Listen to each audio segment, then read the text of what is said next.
आप सभी का गैमेट की कक्षा में एक बार फिर से स्वागत है। आज हम वर्ष 2009 टीजीटी की परीक्षा में आए हुए प्रश्नों के प्रथम भाग का अध्ययन करेंगे। भाग 1 में हम प्रश्न संख्या 1 से लेकर के प्रश्न संख्या 20 तक का उत्तर देखेंगे, व्याख्या तथा उसका विश्लेषण करेंगे। तो हम प्रश्न संख्या 1 का अध्ययन प्रारंभ करते हैं। प्रश्न संख्या 1 है, लेवियाथन का लेखक कौन था? इस प्रश्न में पूछ रहा है कि लेवियाथन को किसने लिखा था। 4 विकल्प हैं, हाब्स, लॉक, रूसो, उपर्युक्त में से कोई नहीं। तो इसमें जो उत्तर होगा वह होगा हाब्स। तो आइए देखिए कैसे। लेवियाथन का जो लेखक था वह कौन था? हाब्स था। और लेवियाथन जो है वह 1651 ईस्वी में लिखा गया था। हाब्स 17वीं शताब्दी का एक अंग्रेज विचारक था और वह अपने परिवेश से प्रभावित हुआ, क्योंकि उसका जो परिवेश था वह अराजकता और गृह युद्ध का था। इसलिए उसने एक सुदृढ़ शासन व्यवस्था की आवश्यकता महसूस की। हाब्स के कार्यकाल में ही इंग्लैंड का गृह युद्ध चला। यह गृह युद्ध जो है वह 1642 से लेकर के 1651 तक चला। क्योंकि हाब्स के समय में यूक्लिड का ज्यामिति और गैलीलियो के गति संबंधी नियम प्रकाश में आ गए थे। हाब्स गैलीलियो और यूक्लिड से प्रभावित होता है। गैलीलियो का यह विचार कि प्रकृति में जो भी वस्तुएं हैं उनकी मूल प्रकृति स्थिरता ना होकर के बल्कि गतिशीलता है। हाब्स ने इन सब से प्रभावित होकर के कहा कि जो मनुष्य की प्रकृति है उसकी भी व्याख्या यांत्रिक तरीके से यानी मशीनी तरीके से की जा सकती है। हाब्स ने व्यक्ति को इच्छाओं का समुच्चय माना, यानी व्यक्ति में इच्छाओं का योग होता है और यही इच्छाएं जो होती हैं यही व्यक्ति को गतिशील रखती हैं। हाब्स के अनुसार प्रत्येक व्यक्ति जो है अहमवादी और अपनी इच्छाओं का दास होता है और वह स्वयं को साध्य मानता है और संपूर्ण संसार को अपना साधन बनाना चाहता है। हाब्स ने राज्य को एक कृत्रिम संगठन माना, जबकि अरस्तु आदि ने राज्य को एक प्राकृतिक संस्था माना था। किंतु हाब्स ने राज्य को एक कृत्रिम संगठन माना जिसका निर्माण मनुष्यों ने आपस में मिलकर किया है। राज्य की तुलना हाब्स ने तिमिलांग यानी लेवियाथन एक दैत्याकार जलीय जंतु से किया है। मनुष्य के मूल प्रवृत्ति यानी मूल स्वभाव का विवरण देने के लिए लेवियाथन में एक काल्पनिक स्थिति जिसे वह प्राकृतिक अवस्था कहता है और इस प्राकृतिक अवस्था का वर्णन इस पुस्तक में उसने किया है। हाब्स ने तार्किक दृष्टि से प्राकृतिक अवस्था का वर्णन किया है। क्या सचमुच में इतिहास में इस तरह के प्राकृतिक अवस्था का प्रमाण मिलता है? हाब्स इस बात को बेकार मानता है। वह कहता है कि यदि राज्य रूपी संस्था को समाप्त कर दिया जाए, चूंकि मनुष्य की जो मूल वृत्ति है वह स्वार्थी और अहमवादी है, तो अपनी मूल वृत्ति के कारण मनुष्य अराजक यानी प्राकृतिक अवस्था में पहुंच जाएगा। प्राकृतिक अवस्था हाब्स की एक ऐसी अवस्था है जहां पर व्यक्ति अपनी प्राकृतिक आजादी, प्राकृतिक स्वतंत्रता का उपयोग करता है। इस आजादी में प्रत्येक व्यक्ति को एक दूसरे को लूटने तथा धर दबोचने की आजादी है। अतः यह प्राकृतिक अवस्था जो हाब्स की है प्रत्येक व्यक्ति का प्रत्येक व्यक्ति के साथ युद्ध की अवस्था है। और इस प्राकृतिक अवस्था में मनुष्य का जो जीवन है वह एकाकी, दीनहीन, घृणित, पाशविक और क्षणभंगुर है। हाब्स मानता है कि प्राकृतिक अवस्था में सबकी शारीरिक शक्ति और मानसिक शक्ति बराबर है।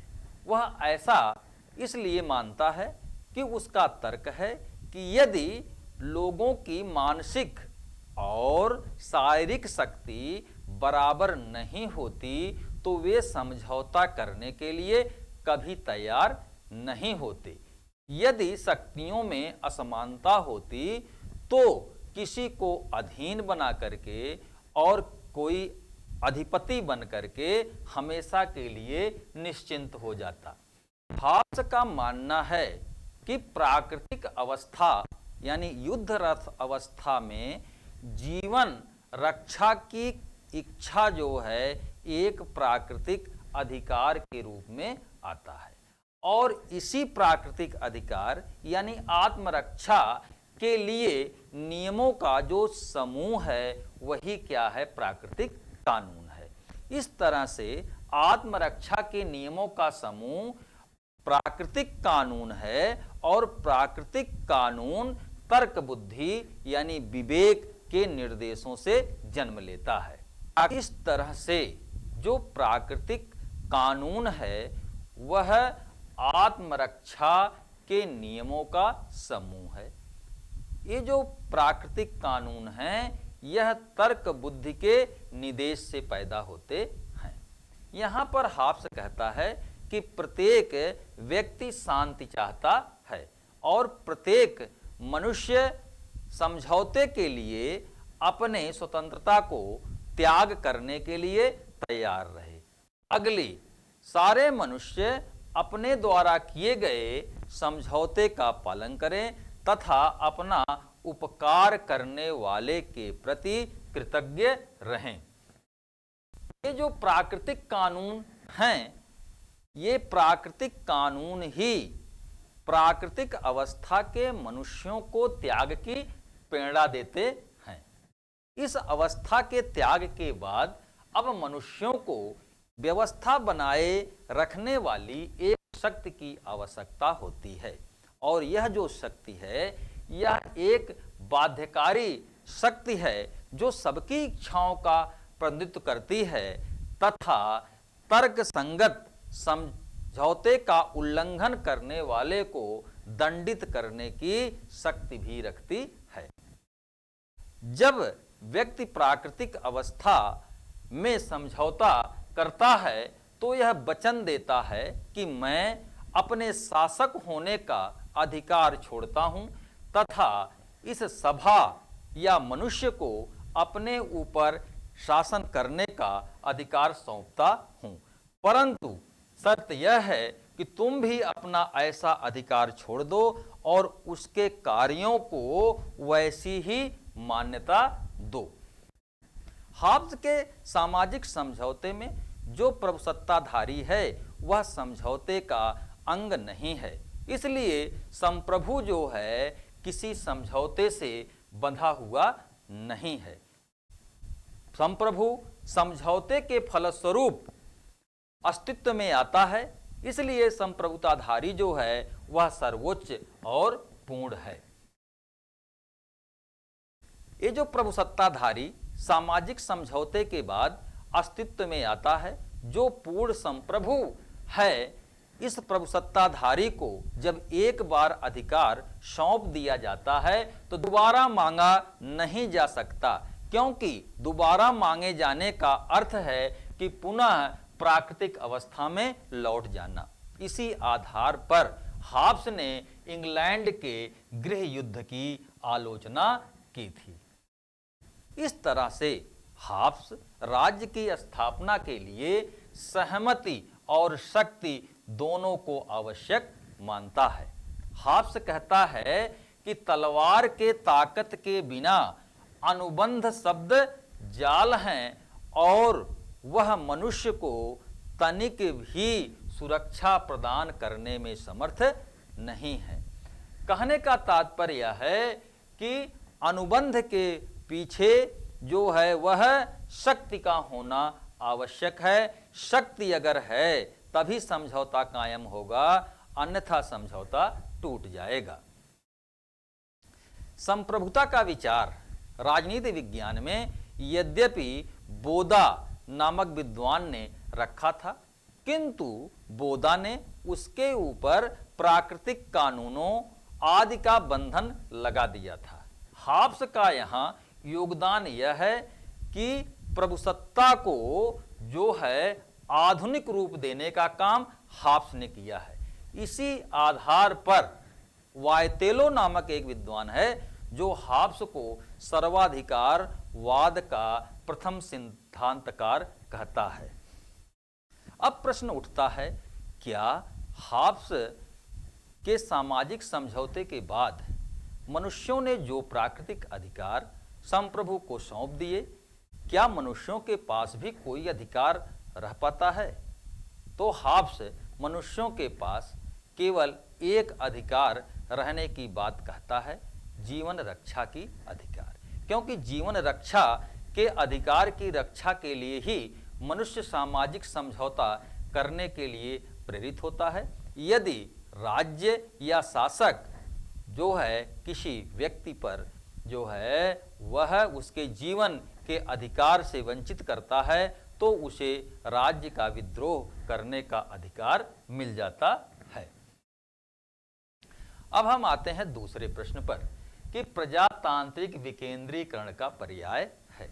यहाँ पर दो शब्द का प्रयोग किया गया है, पहला है प्रजातांत्रिक और दूसरा है विकेंद्रीकरण। प्रजातांत्रिक का तात्पर्य होता है एक ऐसी व्यवस्था जिसमें जनता स्वयं कानून का निर्माण करे और स्वयं अपने ऊपर उसे लागू करे, यानी नीतियों के निर्माण में या शासन में जनता की सहभागिता हो। विकेंद्रीकरण का तात्पर्य है कि शक्ति जो है वह एक केंद्र में एक ही जगह केंद्रित ना हो, बल्कि स्थानीय स्तर पर अलग अलग जगहों पर बट जाए और वहां के निवासी उन शक्तियों का प्रयोग करें अपने हित में। तो यहां दूसरा प्रश्न है कि प्रजातांत्रिक विकेंद्रीकरण का पर्याय है, एक शहरी प्रशासन का, दो पंचायती राज का, तीन साम्यवादी व्यवस्था का और चार उदारीकरण का। तो प्रजातांत्रिक विकेंद्रीकरण जो है वह पंचायती राज व्यवस्था का है। तो इसमें ऑप्शन संख्या 2 सही है। प्रजातांत्रिक विकेंद्रीकरण का तात्पर्य पंचायती राज से है।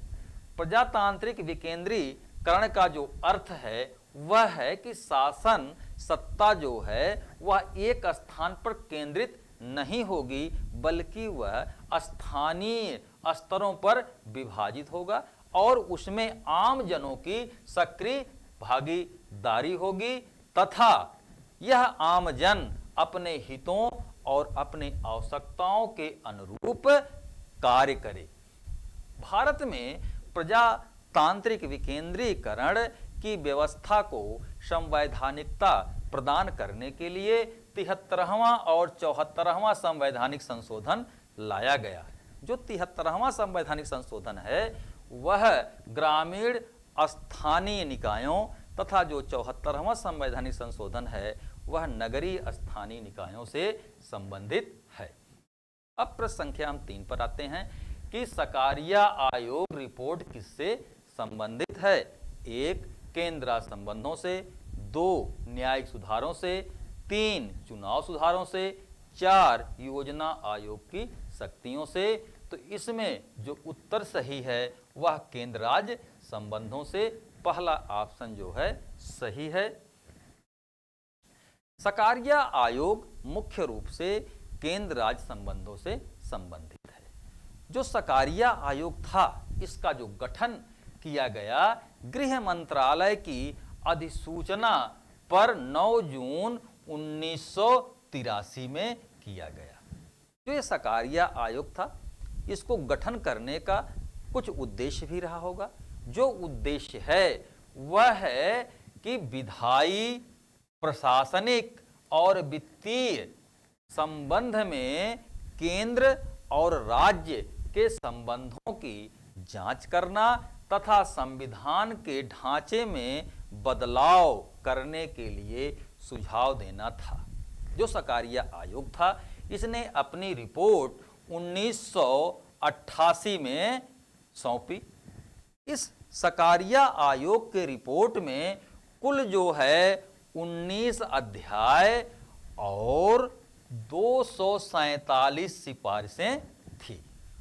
अब प्रश्न उठता है कि जो ये सकारिया आयोग था, इसका जो है अध्यक्ष कौन था?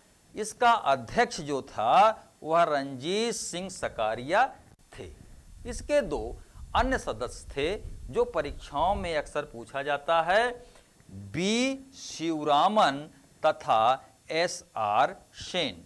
इस तरह से सकारिया आयोग 3 सदस्यीय आयोग था, जिसमें रणजीत सिंह सकारिया अध्यक्ष थे, बी शिवरामन तथा एस.आर. सेन जो थे ये सदस्य थे। अब जो सकारिया आयोग आया, उसकी जो प्रमुख सिफारिशें थी, यानी उसने क्या सुझाव दिया, उसमें कुछ प्रमुख सुझाव परीक्षाओं के दृष्टि से उपयोगी हैं, उस पर हम चर्चा कर लेते हैं। पहला, उसने सुझाव दिया कि जो केंद्र राज्य के संबंध हैं, इन केंद्र राज्य के संबंधों में परस्पर समन्वय के लिए एक अंतर्राज्यीय आयोग या फिर अंतर्राज्यीय परिषद जिसे हम कह सकते हैं, उसके गठन की सिफारिश किया। दूसरी बात उसने कहा कि राज्यपालों की भूमिका और निष्पक्षता के संदर्भ में भी उसने सुझाव दिया और यह बताया कि राज्यों में अनुच्छेद 356 के अधीन जो राष्ट्रपति शासन लगाया जाता है, इसका अंतिम उपाय के रूप में प्रयोग किया जाए। साथ ही राज्यों को वित्तीय स्वायत्तता दे करके राजकोषीय संघवाद की ओर कदम बढ़ाया जाए। इस तरह से केंद्र राज्य संबंधों में अधिक से अधिक सहयोग और संतुलन की बात की गई। इस सकारिया आयोग के अलावा भी केंद्र राज्य संबंधों पर कुछ जो है आयोगों का गठन किया गया है, आप उसे भी ध्यान में रख लें। जैसे केंद्र राज्य संबंधों पर जो पहला आयोग 1970 में बना, वह था प्रशासनिक सुधार आयोग। दूसरा आयोग तमिलनाडु सरकार ने बनाया, वह था राज्य मन्नार आयोग 1969 में। तीसरा भगवान सहाय समिति जो है 1971 में। सकारिया आयोग आपने देखा 1983 में और अंतिम पुंछी आयोग बना 2007 में। अब प्रश्न संख्या हम 4 पर आते हैं। निम्न में से किस भारतीय राज्य का अपना संविधान है? इस प्रश्न में पूछ रहा है कि भारत में वह कौन सा राज्य है जिसका अपना संविधान है? मेघालय, गोवा, जम्मू कश्मीर और असम। तो इस प्रश्न में जो उत्तर होगा वह जम्मू कश्मीर है। लेकिन अब जम्मू कश्मीर का संविधान नहीं है, क्योंकि धारा 370 समाप्त कर दिया गया है। पहले जम्मू कश्मीर राज्य का अपना संविधान था। वर्तमान में जम्मू कश्मीर राज्य का अपना संविधान नहीं है, क्योंकि भारतीय संविधान के अनुच्छेद 370 और अनुच्छेद 35A को संसद के द्वारा 103वां संविधान संशोधन अधिनियम 2019 में पारित कर निरस्त कर दिया गया। अब जम्मू कश्मीर को विशेष राज्य का दर्जा प्राप्त नहीं है। इस संशोधन के बाद जम्मू कश्मीर में भारतीय संविधान के सारे प्रावधान लागू हो गए हैं। साथ ही साथ जो 77वां संशोधन अधिनियम 1995 था वह भी लागू हो गया है, यानी उसके प्रावधान भी जम्मू कश्मीर राज्य में लागू हो गए हैं। तो 73वां संविधान संशोधन जो था वह अनुच्छेद 16(4) के एक उपधारा 4(a) है, जिसमें अनुसूचित जातियों और जनजातियों के आरक्षण का प्रावधान किया गया था। जम्मू कश्मीर जो राज्य है, अब इसको विभाजित करके दो केंद्र शासित प्रदेशों जम्मू कश्मीर और लद्दाख बना दिया गया है। जम्मू कश्मीर जो केंद्र शासित प्रदेश बना है, इसमें एक सदनीय विधान मंडल है। वहीं जो लद्दाख है उसमें कोई विधानसभा नहीं है, वह एक संघ शासित क्षेत्र है। जो जम्मू कश्मीर की विधानसभा है, इस जम्मू कश्मीर की विधानसभा में जो सीटें कुल हैं 114 सीटें निर्धारित की गई हैं, जिसमें से 24 सीटें जो है पाक अधिकृत कश्मीर के लिए हैं। अभी हाल फिलहाल में जम्मू कश्मीर की जो विधानसभा का चुनाव होता है उसमें 90 सीटों के लिए ही चुनाव होता है। जम्मू कश्मीर के जो राज्यपाल, जिन्हें कि अब उपराज्यपाल कहा जाएगा, विधानसभा में प्रवासी भारतीयों के दो प्रतिनिधियों, जिसमें से एक महिला और एक पाक अधिकृत कश्मीर के प्रतिनिधि हों, जिसे राज्यपाल नामित कर सकता है। यानी जम्मू कश्मीर का जो राज्यपाल है वह उस जम्मू कश्मीर केंद्र शासित प्रदेश की विधानसभा में 2 प्रतिनिधियों को नामित कर सकता है, जिसमें से एक महिला होगी, दूसरा एक पाक अधिकृत कश्मीर का प्रवासी होगा। पहले जम्मू कश्मीर की जो विधानसभा थी वह कितने वर्षों के लिए थी? 6 वर्षों के लिए थी। किंतु वर्तमान में जो जम्मू कश्मीर की विधानसभा है, अब उसका चुनाव 5 वर्ष के लिए होगा।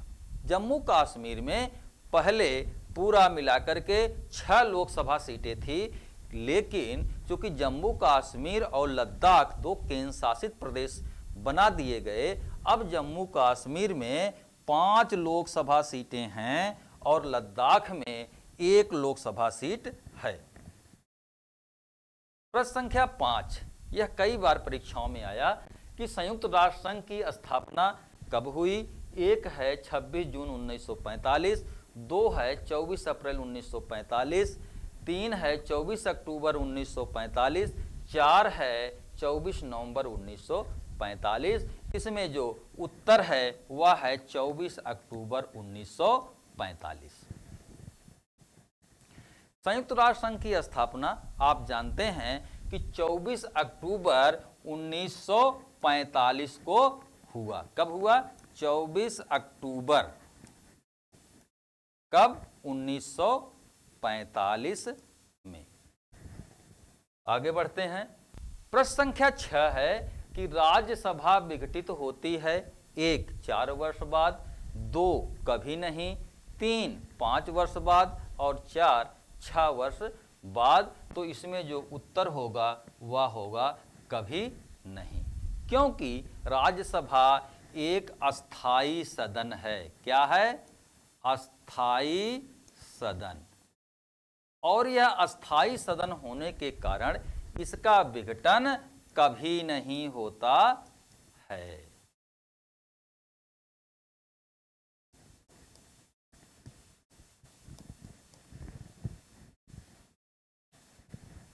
व्याख्या को देखिए कि राज्यसभा जो है एक कैसा सदन है? अस्थाई सदन है। और यह राज्यसभा अस्थाई सदन होने के कारण कभी भी विघटित नहीं होता है। राज्यसभा जो है वह भारत का उच्च सदन है। जो राज्यसभा भारत का है, इसमें जो सांसद बनेंगे या जो सदस्य आएंगे, इन सदस्यों की अधिकतम संख्या 250 हो सकती है। और इस 250 अधिकतम संख्या में ये जो 238 सदस्य हैं, इनका चुनाव होता है। और जो 12 सदस्य हैं, ये राष्ट्रपति के द्वारा नामित किए जाते हैं। जो सदस्य राष्ट्रपति के द्वारा नामित किए जाते हैं उन्हें विविध क्षेत्रों में योग्यता प्राप्त होना चाहिए। ये जो योग्यता प्राप्त क्षेत्र हैं यह है साहित्य, विज्ञान, कला, समाज सेवा, यानी 4 क्षेत्रों से साहित्य, विज्ञान, कला और समाज सेवा से राष्ट्रपति राज्यसभा में 12 सदस्यों को मनोनीत कर सकता है। वर्तमान समय में जो राज्यसभा है उसकी सदस्य संख्या 245 है तथा 233 के लिए निर्वाचन होता है तथा 12 आपको हमने बताया कि राष्ट्रपति के द्वारा मनोनीत होते हैं। 5 सीटें शेष बचती हैं, इनके लिए निर्वाचन क्यों नहीं होता है? क्योंकि संविधान में यह प्रावधान किया गया था कि आने वाले समय में जनसंख्या वृद्धि के साथ उस अनुपात में सीटों का जो है आवंटन कर दिया जाएगा, किंतु यह देखा गया कि जो राज्य अधिक जनसंख्या बढ़ाए उनको अधिक लाभ मिलता, इसलिए सीटों का आवंटन 26 यानी 2026 तक रोक दिया गया। ये जो राज्यसभा के सदस्य होते हैं इनके चुनाव के लिए एक विशेष प्रक्रिया अपनाई जाती है। उस प्रक्रिया का नाम है कि आनुपातिक प्रतिनिधित्व के एकल संक्रमणीय पद्धति के द्वारा। कहने का तात्पर्य है कि राज्यों के विधानसभाओं के द्वारा सदस्यों का चुनाव एकल संक्रमणीय मत पद्धति के द्वारा होता है, किंतु संघ राज्य क्षेत्रों के लिए भी कुछ प्रावधान होगा। तो संघ राज्य क्षेत्रों के लिए संसद ने यह नियम बनाया है कि एक निर्वाचक मंडल बनेगा और यही निर्वाचक मंडल जो होगा आनुपातिक प्रतिनिधित्व की एकल संक्रमणीय मत पद्धति के माध्यम से सदस्यों का निर्वाचन करेगा। जो आनुपातिक प्रतिनिधित्व की एकल संक्रमणीय मत पद्धति को अपनाया गया है, इसको अपनाए जाने का भी कुछ उद्देश्य रहा होगा। जो उद्देश्य है वह है इसके माध्यम से अल्पसंख्यक समुदाय और दलों को प्रतिनिधित्व प्राप्त हो जाता है। राज्यसभा के जो सदस्य होते हैं उनका जो कार्यकाल होता है वह कितने वर्ष होता है? 6 वर्ष होता है। राज्यसभा के 1/3 सदस्य, कितने? 1/3 सदस्य प्रति 2 वर्ष पर क्या होते हैं? सेवानिवृत्त हो जाते हैं। कोई व्यक्ति जो राज्यसभा का चुनाव लड़ना चाहता है, राज्यसभा का चुनाव लड़ने के लिए कुछ योग्यताएं निर्धारित की गई हैं, जिसमें से पहली योग्यता है कि उसे भारत का नागरिक होना चाहिए। दूसरी जो योग्यता है कि वह 30 वर्ष की आयु पूरी कर चुका हो तथा संविधान के प्रावधानों के अंतर्गत निहित जो नियम हैं उनको पालन करता हो तथा संसद के द्वारा जो नियोग्यताएं बनाई गई हैं वह उससे ग्रस्त ना हो, तो ऐसा व्यक्ति राज्यसभा का चुनाव लड़ सकता है। राज्यसभा जो होता है उसका एक सभापति होता है। भारत का जो उपराष्ट्रपति है वही राज्यसभा का सभापति होता है। राज्यसभा को संविधान के संशोधन के मामले में लोकसभा के बराबर शक्तियां हैं। राज्यसभा सामान्य विधेयक को मात्र 6 माह तक ही रोक सकता है। धन विधेयक के संदर्भ में राज्यसभा को केवल 14 दिन ही रोकने की शक्ति है। वित्त विधेयक और धन विधेयक जो होते हैं वे राज्यसभा में पेश नहीं किए जा सकते। धन विधेयक और वित्त विधेयक को लोकसभा में ही पेश किया जा सकता है। राज्यसभा को कुछ विशेष शक्तियां प्राप्त हैं, जैसे अनुच्छेद 249 के अधीन राज्यसभा को यह शक्ति है कि वह राज्य सूची के विषयों पर कानून बना सकती है। इसके साथ ही 312 में राज्यसभा को यह शक्ति है कि वह अखिल भारतीय सेवाओं का सृजन कर सकती है। प्रश्न संख्या 7 पर हम आते हैं। प्रश्न संख्या 7 है कि राजनीतिक कानून का संबंध है 1 व्यक्ति के बाहरी आचार व्यवहार से, 2 व्यक्ति के आंतरिक आचार व्यवहार से, 3 समूह के आंतरिक आचार व्यवहार से, 4 नागरिक के आंतरिक आचार व्यवहार से। जो राजनीतिक कानून होता है उसका संबंध जो होता है वह व्यक्ति के बाहरी आचार व्यवहार से होता है। राजनीतिक कानून का संबंध व्यक्ति के बाहरी आचार व्यवहार से संबंधित है। व्यक्ति, नागरिक और समूह के आंतरिक विचार व्यवहार से राज्य को कोई लेना देना नहीं है। प्रश्न संख्या 8 है, शासनिक कानून निम्न में से किनके मध्य संबंध निश्चित करता है? राज्य का अपने कर्मचारियों के साथ संबंध, 2 समाज का अपने सदस्यों के साथ संबंध, 3 राष्ट्र का अपने नेता के साथ संबंध, 4 व्यक्ति का अपने समूह के साथ संबंध। तो जो प्रशासनिक कानून है वह राज्य का अपने कर्मचारियों के साथ संबंध सुनिश्चित करता है। इसमें विकल्प संख्या 1 सही है। प्रशासनिक कानून का जो संबंध है वह राज्य के अपने कर्मचारियों से है। यहाँ पर प्रशासनिक कानून वह कानून है जो विभिन्न अधिकारियों, सरकारी एजेंसियों के संगठन, शक्तियों और कर्तव्यों को निर्धारित करता है। इन कानूनों के माध्यम से राज्य यह सुनिश्चित करता है कि सरकारी अधिकारी या सरकारी एजेंसियां कानूनों का सम्मान करें और जनसाधारण के लिए कार्य करें तथा जनसाधारण के हितों की रक्षा करें। प्रश्न संख्या 9 है कि राज्य के शरीर सिद्धांत यानी ऑर्गेनिक थ्योरी के समर्थक हैं 1 मार्क्स और एंजल्स, 2 हॉब्स और लॉक, 3 रूसो और ग्रामसी, 4 ब्लंसुली और स्पेंसर। तो इसमें जो उत्तर सही है वह है ब्लंसुली और स्पेंसर। ब्लंसुली और स्पेंसर राज्य के सावयव सिद्धांत यानी ऑर्गेनिक थ्योरी से संबंधित हैं।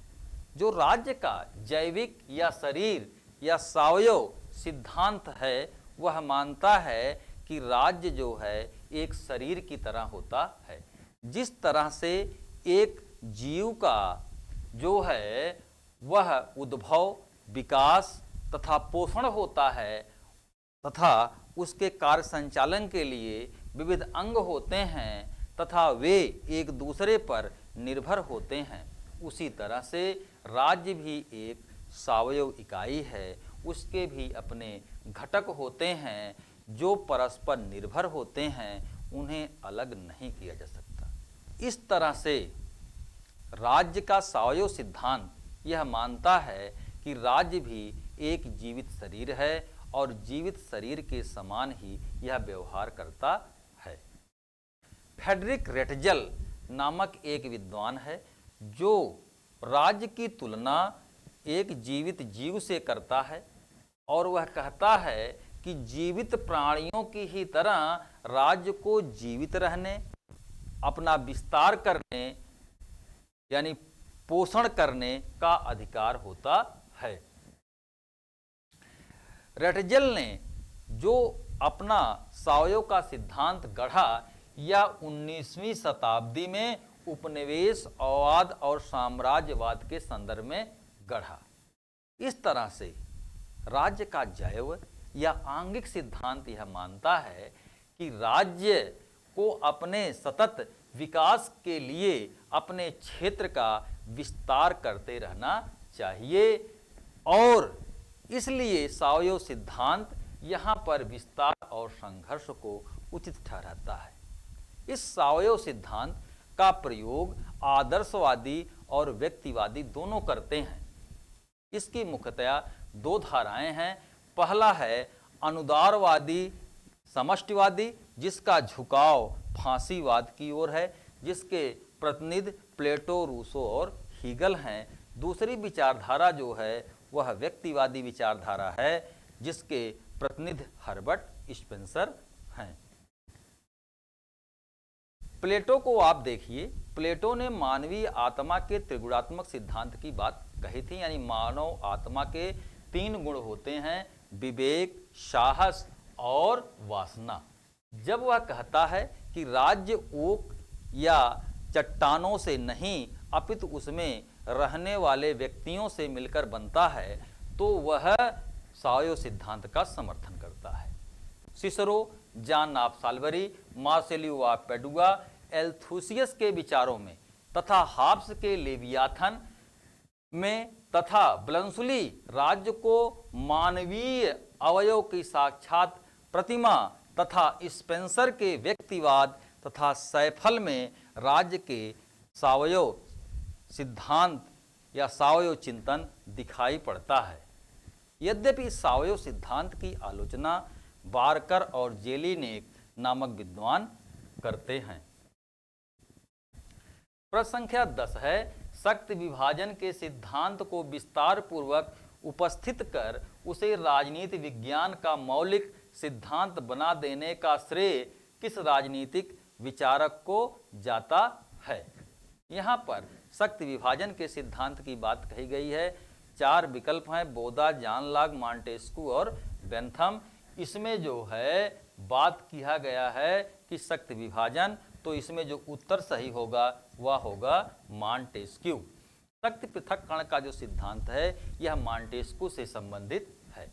शक्ति पृथक्करण का सिद्धांत कहता है कि शासन की समस्त शक्ति शासन के किसी एक शाखा में ना निहित होकर विधायिका, कार्यपालिका और न्यायपालिका में विभाजित रहना चाहिए और ये तीनों एक दूसरे के क्षेत्र में हस्तक्षेप ना करें। मॉन्टेस्क्यू जो था वह इंग्लैंड की संवैधानिक व्यवस्था का अध्ययन करके वहां से प्रभावित होकर शक्ति पृथक्करण का सिद्धांत दिया था और मानता था कि आज़ादी यानी स्वतंत्रता के लिए शक्ति पृथक्करण का होना जरूरी है। प्रश्न संख्या 11 है कि राज्य पृथ्वी पर ईश्वर का अवतरण है, यह कथन किसका है। प्लेटो, अरस्तु, गांधी, हीगल। तो यह जो कथन है वह हीगल का है। हम हीगल के बारे में कुछ बातों को जान लेते हैं। हीगल कहता है कि राज्य धरती पर ईश्वर का अवतरण है। हीगल जो है यह जर्मन का एक आदर्शवादी विचारक है। हीगल की जो प्रमुख पुस्तक है फिलॉसफी ऑफ राइट 1821 है।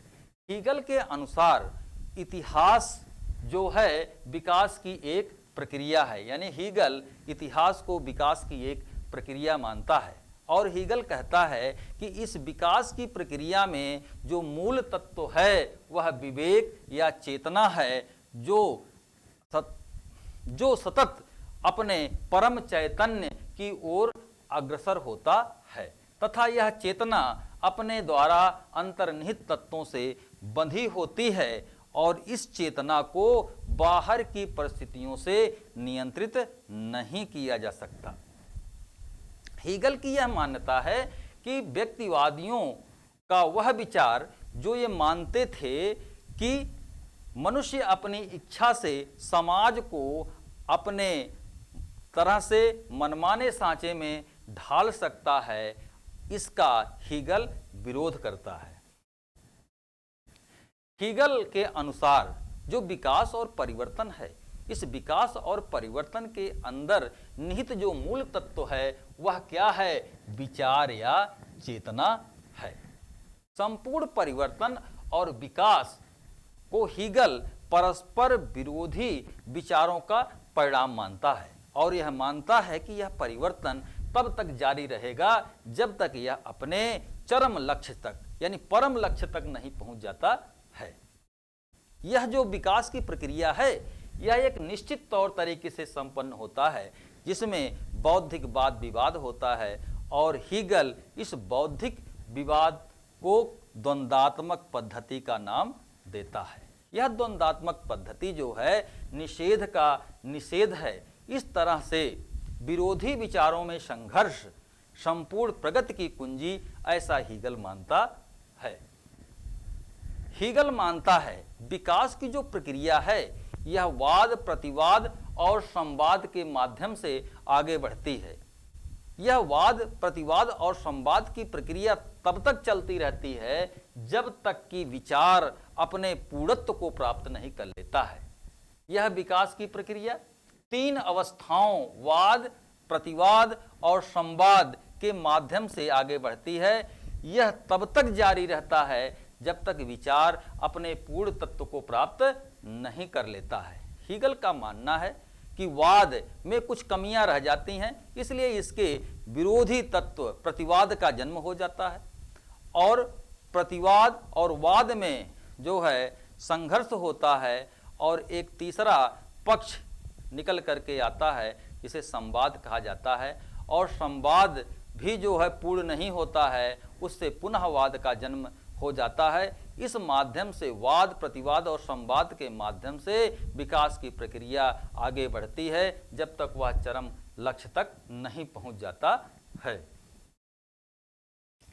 हीगल ने इस वाद प्रतिवाद और संवाद को जो मानवीय समाज है यानी मनुष्य का जो सामाजिक जीवन है, इस सामाजिक जीवन में 3 गतियां परिवार, नागरिक समाज तथा राज्य की बात करता है और इन तीनों के बीच भी वह द्वंद्वात्मक संबंधों की भी बात कहता है। वह मानता है कि जो परिवार है वह सेवसोन्मुख परार्थवाद पर आधारित है, जो नागरिक समाज है वह विश्वजनीन स्वार्थवाद पर आधारित है और जो राज्य है वह विश्वजनीन परार्थवाद पर आधारित है।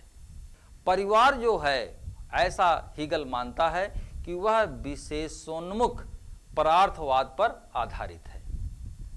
परिवार की जो विशेषता होती है इसका एक क्षेत्र निश्चित होता है, यानी परिवार का जो सदस्य होता है वह अपने सदस्य यानी परिवार के सदस्य के लिए ही त्याग करने को तैयार होता है। परिवार के सदस्यों के बाहर वह त्याग करने के लिए तैयार नहीं होता है। इसलिए यह जो परिवार है इसमें एक अच्छाई पाई जाती है, वह होता है कि सदस्य के लिए अपने को न्यौछावर करने की प्रवृत्ति। इसकी जो कमी होती है वह केवल परिवार तक ही निश्चित रहती है या सीमित रहती है, यह उसकी कमी है। अतः परिवार जो है विशेषोन्मुख परार्थवाद पर आधारित है।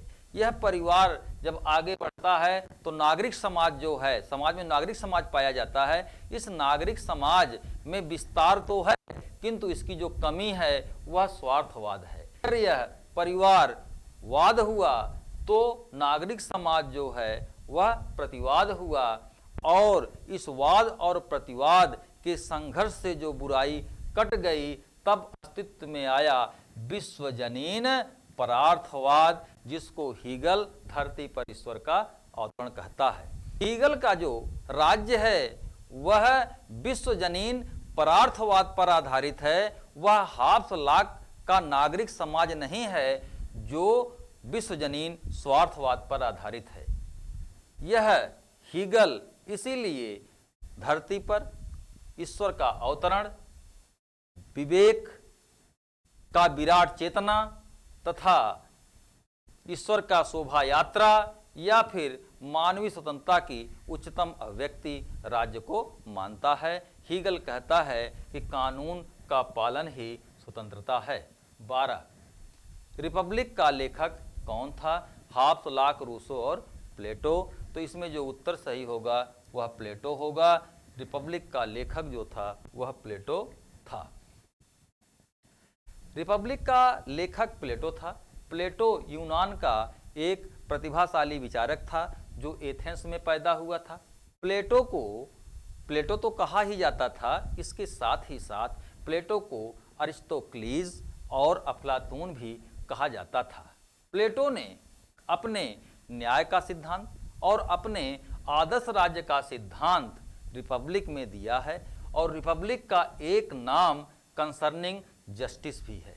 प्लेटो की जो अंतिम रचना है वह है द लॉज। इस द लॉज में प्लेटो ने आदर्शवाद और यथार्थवाद को जोड़ने का प्रयास किया है। प्लेटो अपने समय में न्याय के संबंध में प्रचलित जितनी भी धारणाएं रहती हैं सबका खंडन करता है। न्याय के परंपरावादी दृष्टिकोण, यानी प्लेटो के समय में न्याय का एक परंपरावादी दृष्टिकोण प्रचलित था जिसका प्रतिनिधित्व सेफलस करता है, और सेफलस कहता है कि सत्य बोलना और अपने ऋण को चुकाना न्याय है। थ्रेसिमेक्स भी उस समय था, वह कहता है कि शक्तिशाली का हित ही क्या है, न्याय है।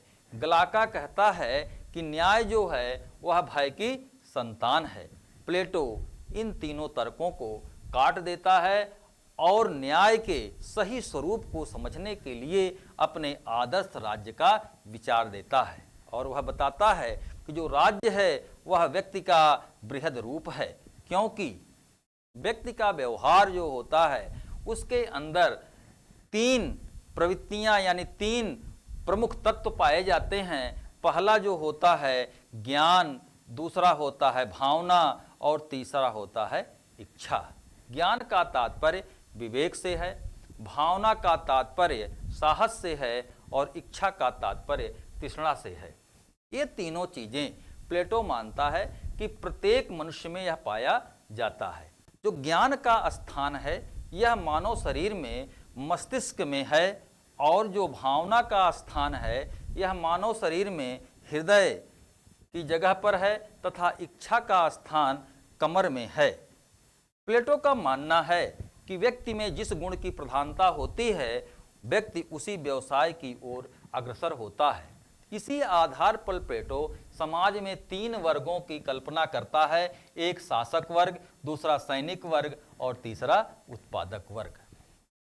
प्लेटो का मानना है कि यदि हम मनुष्य की सही प्रकृति को समझ लें और उसके लिए जो उचित सद्गुण है अगर निश्चित कर लें तो राज्य के लिए सद्गुण का चयन करना या पहचान करना आसान हो जाएगा।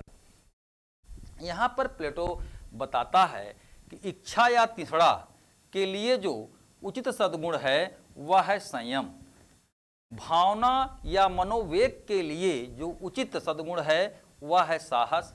ज्ञान के लिए जो उपयुक्त सद्गुण है वह है विवेक। प्लेटो के अनुसार चौथा सद्गुण जो है वह है न्याय, जो सभी सद्गुणों की सम्मिलित उपस्थिति है, यानी न्याय में सारे सद्गुण पाए जाते हैं। सेबाइन कहता है कि प्लेटो का जो न्याय है वह प्रत्येक व्यक्ति को अपना हक दिलाना है। राज्य में न्याय की स्थापना के लिए प्लेटो दार्शनिक राजा पर विचार करता है, और वह कहता है कि जब तक राजा दार्शनिक नहीं बन जाते हैं और दार्शनिक राजा नहीं बन जाते हैं तब तक राज्य की बुराइयों का अंत नहीं हो जाता है। प्लेटो ने दार्शनिक राजा को व्यवहारिक रूप देने के लिए एक शिक्षा प्रणाली की बात की है, तथा पत्नी तथा संपत्ति के साम्यवाद की भी बात करता है। प्लेटो जिस साम्यवाद की बात करता है वह मुख्यतया अभिजात्य वर्गीय या संरक्षक वर्गीय या कुलीन वर्गीय है, क्योंकि यह केवल शासक और सैनिक के लिए है। रूसो ने शिक्षा को ध्यान में रखते हुए यह टिप्पणी किया कि रिपब्लिक शिक्षा पर लिखा गया सर्वश्रेष्ठ ग्रंथ है। प्लेटो राज्य में विरोध के स्वर को दबाने के लिए उदात्त झूठ और कला साहित्य में सेंसरशिप के लिए भी बात करता है। प्लेटो का जो आदर्श शासक है वह सर्वाधिकारी भी हो सकता है, इसीलिए कार्ल पॉपर ने उसे सर्वाधिकारवाद का जनक कहा है। प्रश्न संख्या 13 है कि लोकप्रिय प्रभुसत्ता की अवधारणा का सूत्रधार कौन है? पहला हाब्स, दूसरा लाक, तीसरा रूसो और चौथा लास्की। तो इसमें तीसरा उत्तर रूसो सही है। लोकप्रिय संप्रभुता का आधार जो है वह कौन है? रूसो है। रूसो के लोकप्रिय संप्रभुता की अवधारणा यह है कि शासन की जो संपूर्ण शक्ति होती है वह अंतिम रूप से जनता में निहित होती है। इस प्रकार संप्रभुता जो है वह लोगों में निहित रहती है, ना कि किसी राजा अथवा निकाय में। रूसों की जो सामान्य इच्छा है यही वास्तव में लोकप्रिय संप्रभुता का वैचारिक आधार है। प्रश्न संख्या 14, किसने दो प्रकार के समझौते, एक सामाजिक दूसरा सरकारी समझौते का प्रतिपादन किया? 1 लाक, 2 रूसो, 3 हाब्स, 4 मैकियावेली। तो इसमें जो उत्तर सही है वह है लाक। लाक ने दो प्रकार के समझौते की बात कही है। एक समझौता सामाजिक है जिससे नागरिक समाज का उदय होता है, और दूसरा समझौता सरकारी है जो व्यक्ति और सरकार के मध्य होता है। जॉन लॉक जो है इसे उदारवाद की आत्मा कहा जाता है। लॉक ने मानव के स्वभाव के सकारात्मक पक्ष यानी मनुष्य में सहयोग, प्रेम और सद्भावना होता है। लॉक मनुष्य को एक सामाजिक प्राणी मानता है। लॉक ने जिस प्राकृतिक अवस्था की बात की है वह प्राकृतिक अवस्था शांति और सद्भाव की अवस्था है। वह अवस्था पूर्व राजनीतिक तो है किंतु वह पूर्व सामाजिक नहीं है। प्राकृतिक अवस्था में व्यक्ति के 3 प्रमुख प्राकृतिक अधिकार, जीवन स्वतंत्रता और संपत्ति का अधिकार प्राप्त है। लॉक ने संपत्ति के अधिकार को इतना पवित्र बना दिया कि लॉक ने संपत्ति के अधिकार में जीवन और स्वतंत्रता दोनों के अधिकार को सम्मिलित कर दिया। लॉक का मानना है कि प्राकृतिक अवस्था में व्यक्ति जिस वस्तु के साथ अपना श्रम मिश्रित कर देता है वह वस्तु उसकी हो जाती है। प्राकृतिक अवस्था में जैसे प्राकृतिक वस्तुएं, पेड़ पर फल आदि तो लगे हैं, ये फल आदि संपत्ति उसी के होंगे जो उसमें अपने श्रम को मिश्रित करके तोड़ता है। इस तरह से लॉक की जो प्राकृतिक अवस्था है वह प्राकृतिक व्यवस्था अराजक नहीं है बल्कि व्यवस्था युक्त है। यह प्राकृतिक नियमों के माध्यम से संचालित होता है। और प्राकृतिक नियम क्या है कि तुम दूसरों के साथ वही व्यवहार करो जिसे तुम अपने प्रति चाहते हो।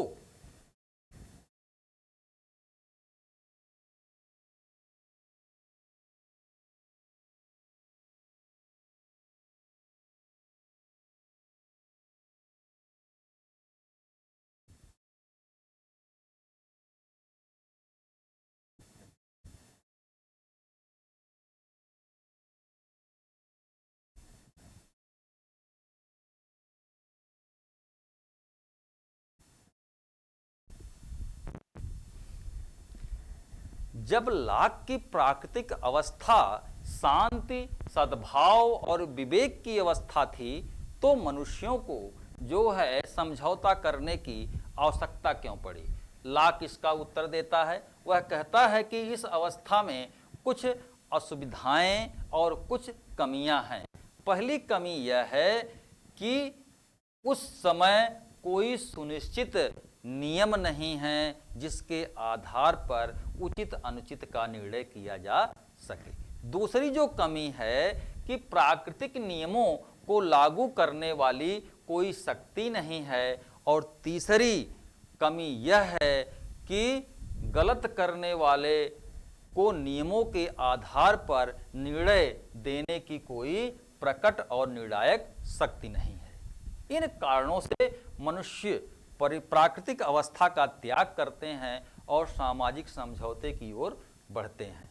यद्यपि लॉक ने अपनी पुस्तक में कहीं भी दो समझौते की बात नहीं करता है, परंतु विद्वानों ने लॉक की व्याख्या से यह अनुमान लगाया है कि लॉक ने दो समझौते की बात कही है। पहला समझौता जो है परस्पर व्यक्तियों के मध्य होता है जिससे राजनीतिक समाज का या नागरिक समाज का उदय होता है, जिसे हम नागरिक समाज या राज्य कह सकते हैं। दूसरा समझौता जो होता है वह शासक और शासित के मध्य होता है, जिसमें शासक शर्तों से बंधा होता है। यदि शासक उन शर्तों का उल्लंघन करता है तो उसे उसके पद से हटाया जा सकता है। इस तरह से लॉक ने समाज और सरकार के संबंध को सूचित करने के लिए संविदा के स्थान पर ट्रस्ट शब्द का प्रयोग किया है। लॉक ने अपनी पुस्तक टू ट्रीटाइज ऑन गवर्नमेंट में कहीं पर भी संप्रभुता शब्द का प्रयोग नहीं किया है, बल्कि इसके स्थान पर सर्वोच्च शक्ति शब्द का प्रयोग किया है। वाहन ने टू ट्रीटाइज ऑन गवर्नमेंट को दो नाली बंदूक कहा है और कहता है जिसकी एक नली दैवी उत्पत्ति सिद्धांत के समर्थक रॉबर्ट फिल्मर की ओर लगी हुई है तथा दूसरी हॉब्स की ओर तनी हुई है। लॉक ने सीमित शासन या वैधानिक शासन का सिद्धांत दिया है। लॉक वस्तुतः संवैधानिक राज्य का समर्थक है। उसका कहना है कि जहां कानून का अंत होता है वहीं पर अत्याचार प्रारंभ हो जाता है। लॉक ने समझौते का सिद्धांत का प्रतिपादन इंग्लैंड की गौरवमयी क्रांति 1688 को न्यायोचित सिद्ध करने के लिए दिया था। इसलिए लॉक को क्रांति का दार्शनिक भी कहा जाता है। लॉक का प्रभाव जो है वह अमेरिका की क्रांति पर पड़ा। इससे अमेरिका के जेफरसन भी प्रभावित थे।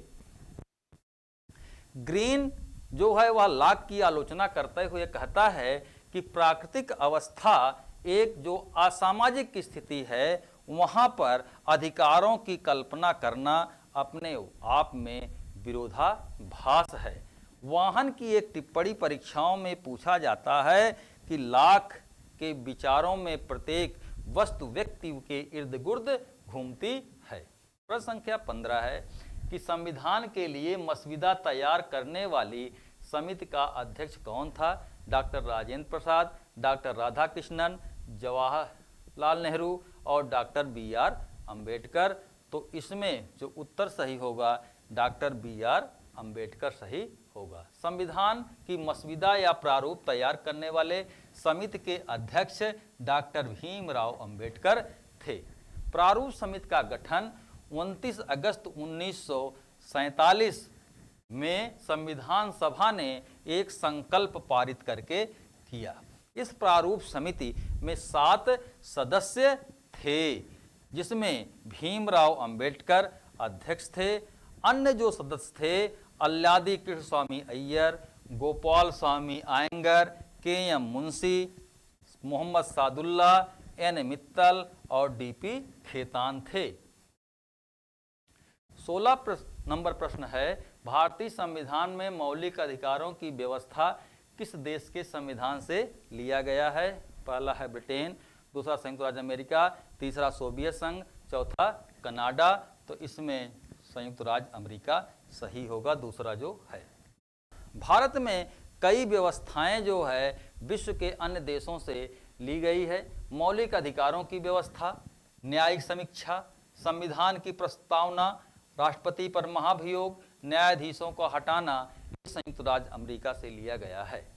संघीय शासन प्रणाली, राज्यपालों की नियुक्ति, अवशिष्ट शक्तियां केंद्र में निहित हैं, यह कनाडा से लिया गया है। संसदीय शासन प्रणाली, कानून का शासन, एकल नागरिकता, कैबिनेट प्रणाली, द्विसदनीय विधायिका ब्रिटेन से लिया गया है। मूल कर्तव्य, न्याय के आदर्श जो प्रस्तावना में हैं, यह पूर्व सोवियत संघ से लिया गया है। नीति निर्देशक तत्व, राज्यसभा में सदस्यों का नामांकन, राष्ट्रपति की चुनाव विधि आयरलैंड के संविधान से ली गई है। समवर्ती सूची, दोनों सदनों की संयुक्त बैठक ऑस्ट्रेलिया के संविधान से लिया गया है। आपातकाल में मूल अधिकारों का निलंबन जर्मनी के संविधान से लिया गया है। संशोधन प्रक्रिया तथा राज्यसभा के सदस्यों के चुनाव वह दक्षिणी अफ्रीका से लिया गया है। गणतंत्र प्रस्तावना में स्वतंत्रता, समानता और बंधुत्व के आदर्श जो हैं वो फ्रांस के संविधान से लिए गए हैं। कानून के द्वारा स्थापित प्रक्रिया जापान से ली गई है। 17वां है भारत के राष्ट्रपति का वेतन है 5 लाख रुपए, 4 लाख रुपए, 3.5 लाख रुपए, 1.66 लाख रुपए। तो यहाँ पर 5 लाख रुपए सही होगा। भारत में संवैधानिक पदों को धारण करने वाले व्यक्तियों के वेतन इस प्रकार हैं: 5 लाख राष्ट्रपति, 4 लाख उपराष्ट्रपति, 3.5 लाख राज्यों के राज्यपाल, 2,80,000 सर्वोच्च न्यायालय के मुख्य न्यायाधीश, 2,50,000 सर्वोच्च न्यायालय के न्यायाधीश, 2,50,000 भारत के मुख्य चुनाव आयुक्त, उच्च न्यायालय के मुख्य न्यायाधीश 2,50,000, प्रधानमंत्री 1,66,000 जिसमें बेसिक पे 50,000 रुपये, संसदीय भत्ता 45,000, व्यय भत्ता 3,000, दैनिक भत्ता 2,000 आज शामिल है। प्रधानमंत्री का जो आवास है वह 7 लोक कल्याण मार्ग है। सांसदों को वेतन 1 लाख मिलता है जो प्रति 5 वर्ष में बढ़ोतरी किया जाता है। उत्तर प्रदेश के मुख्यमंत्री का वेतन 3,65,000 है। अलग अलग राज्यों में मुख्यमंत्रियों का अलग अलग वेतन है। राष्ट्रपति के निर्वाचन में भाग लेते हैं 1 संसद के दोनों सदनों सदस्य, 2 लोकसभा सदस्य, 3 राज्यसभा सदस्य, 4 संसद के दोनों सदनों के निर्वाचित सदस्य तथा केंद्र शासित प्रदेशों के विधानसभाओं के निर्वाचित सदस्य। इसमें चौथा ऑप्शन सही है। राष्ट्रपति के निर्वाचन में संसद के दोनों सदनों के निर्वाचित सदस्य तथा राज्य विधानसभा के निर्वाचित सदस्य भाग लेते हैं। राष्ट्रपति का जो निर्वाचन होता है आनुपातिक प्रतिनिधित्व के एकल संगमणीय मत पद्धति के द्वारा होता है। माइन कैम्प नामक पुस्तक के लेखक कौन है? Mussolini, Hitler, marks, Montesquieu. तो इसमें हिटलर सही है। माइन काम्प पुस्तक के लेखक हिटलर है। हिटलर जो है वह जर्मनी के नाजीवादी विचारधारा से संबंधित है। यह जर्मनों को शुद्ध रक्त से संबंधित श्रेष्ठ जाति घोषित करता है। नाजीवादी जो विचारधारा है एक समग्रवादी, उग्र राष्ट्रवादी तथा लोकतंत्र विरोधी विचारधारा है। इस विचारधारा के जो सिद्धांतकार रहे हैं कार्ल स्मिथ, एल्फ्रेड रोजनबर्ग थे। निष्कर्ष रूप में यह जो नाजीवादी विचारधारा है यह सिद्धांत नहीं क्रियाशीलता या क्रियात्मकता में विश्वास रखता है। इसका विश्वास सिद्धांतों में नहीं है। यह प्रचारवाद तथा प्रजाति श्रेष्ठता में विश्वास करता है। यह एक दलीय शासन, युद्धवाद और अधिनायकवाद में भी इसका विश्वास है। प्रश्न संख्या 20 है कि अरस्तु क्रांति के किस सिद्धांत का समर्थक है? 1 परंपरावादी सिद्धांत, 2 नव उदारवादी सिद्धांत, 3 मार्क्सवादी सिद्धांत, 4 प्रकारवादी सिद्धांत। तो इसमें अरस्तु जो है वह परंपरावादी सिद्धांत से संबंधित है। अरस्तु क्रांति के परंपरावादी सिद्धांत से संबंधित है। क्रांति का परंपरावादी सिद्धांत मानता है कि क्रांति एक अचानक और अप्रत्याशित घटना है जो सत्ता संघर्ष, सामाजिक अशांति और शासक के प्रति असंतोष के कारण पैदा होता है। क्रांति का एक सिद्धांत मार्क्सवादी सिद्धांत है। यह क्रांति को वर्ग संघर्ष का परिणाम मानता है। एक तीसरा क्रांति का सिद्धांत है संसाधन सिद्धांत। यह संसाधनों के असमान वितरण को क्रांति का कारण मानता है। एक सिद्धांत है संरचनात्मक सिद्धांत। यह क्रांति का कारण सामाजिक आर्थिक संरचनाओं में ढूंढता है। एक है संज्ञानात्मक सिद्धांत। यह सिद्धांत लोगों की धारणाओं, मूल्यों और विश्वासों में होने वाले परिवर्तन में क्रांति को देखता है। इस तरह से हमने प्रश्न संख्या 1 से लेकर के प्रश्न संख्या 20 का अध्ययन कर लिया।